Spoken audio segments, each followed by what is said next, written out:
Welcome to the next video of working with Brolga, the approximately 4-year-old Brumby Stallion that we have here, and I am super excited to start the video, so here we go for day 2, sorry. Magic. I've got a little roan. Is that exciting? That's so exciting. Little roan baby. Little roan baby. So here I'm showing an example of moving in parallel lines. I mentioned it earlier in previous videos about moving and treating them like stock rather than like horses. So you'll see, I'll slow down the video, you'll see that I'm moving with him onto his shoulder as well as I can. So here I move back when he moves back, I stay with his shoulder, and as he moves again I move with him. Now I want to try to stay at his shoulder as much as I can. When he's stopped, that's when we can start to move towards him. And then if he starts to move again, we move with him and try to stay kind of at that point. There we are, move forwards a little bit, and he's realised as he stops and relax, that's when we can kind of go in and ask for a little bit of a touch. Now from here we can start to get him to eat out of our hand. If he moves off us again, we can use those parallel lines to kind of meet him at that happy place. But this is a step from working a wild horse to becoming quiet, becoming supple, and starting to want to be with you. And this is the first steps of things like join up, off lunging, things like that, reading our body language. And you can see here, he's now starting to follow us when we walk away from him. So this is a great first step for him to start to read our body language, to understand our pressure, and to start to get him to want to come to us. And this is a thing that a lot of people don't realize, because this is a stock skill set rather than something that's commonly used with horses. But again, we want to make sure we treat this horse like stock at the moment, not a domesticated pet. I also want to consistently remind this horse of the halter, because when we start to introduce it to put it on him, I want to make sure that he's completely happy and he's used to it. I don't want to introduce it to him suddenly at once. I'm running out of food, mate. You're a bit of a guts. It comes out of there. What do you think? I can't believe how much you got him for. Pardon? Can't believe how much you got him for. Well, you think about it, like, I paid $350 for him, but I can't vet check him.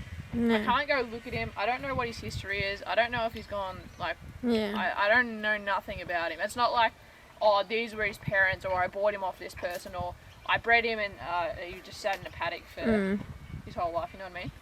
So now that Brolga's really comfortably eating out of her hand, we can start to put our other hand up to start to introduce a touch. This is something we don't want to rush, and he will be a little bit flighty with to start off with, and he might pin his ears back because he probably thinks that he's going under something. But it's a first step. Sometimes horses will rather you touch them on the neck rather than the head, but it's a good step. It's whatever your horse is comfortable with. Here we can see we're getting a bit of a pat in, and I thought I'd end it there for a great second day in. So day 3 was super quiet. We didn't do a whole lot necessarily. The weather was pretty average. As you can see, it was raining. I worked on starting to move the pats from the head to the neck. He was a little bit nervy about it again. It is a first time, but he handled it all really well. This is all we worked on today. Just, reassuring him, eating out of our hand, and just moving on to touching his neck.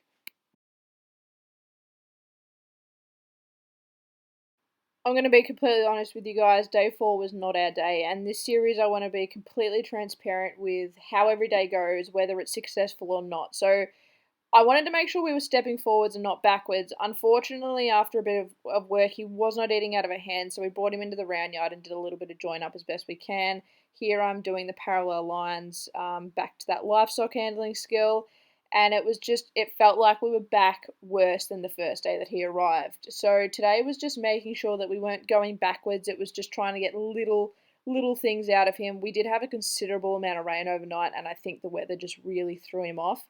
In the end, I thought, you know what, I'm just going to bring whiskey in. Here's my 3-year-old warm blood.